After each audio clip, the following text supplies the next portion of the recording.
In 1992, Yoo was jailed for fraud.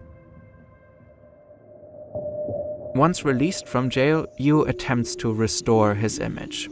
He gets really into nature photography and starts exhibiting his work under the pseudonym Ahe. He pays top museums worldwide like the Louvre to display his pictures and tries to build a reputation as an art star who is rarely seen in public. All, it appears, as an effort to distract from the negative press. But after combing the massive compound, the cops leave empty-handed. They don't know it yet, but Yoo is hiding in a secret closet 300 kilometers away in his holiday home. A few days after the raid, and 18 days after Yoo was last spotted, a farmer finds a dead body face up in an orchard. It's in an advanced state of decomposition, almost skeletal. It's at first impossible to tell who it is. The corpse is wearing expensive Italian clothes and is surrounded by bottles of rice wine, a bottle of shark liver oil, and a book written by Yoo. After a 3-day autopsy and over a month of investigation, authorities confirmed that it is indeed Yoo. A cause of death is never determined. More and more damning evidence keeps coming out about the government and the ferry. Auditors discovered that Coast Guard officials apparently turned a blind eye to the ferry's glaring safety problems after getting courted by Yoo's shipping company over drinks at lavish dinners.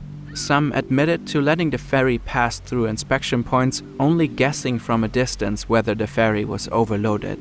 A major factor in its excessive weight turned out to be a marble art gallery on board. Yoo personally insisted on adding it to display his artwork on the ferry.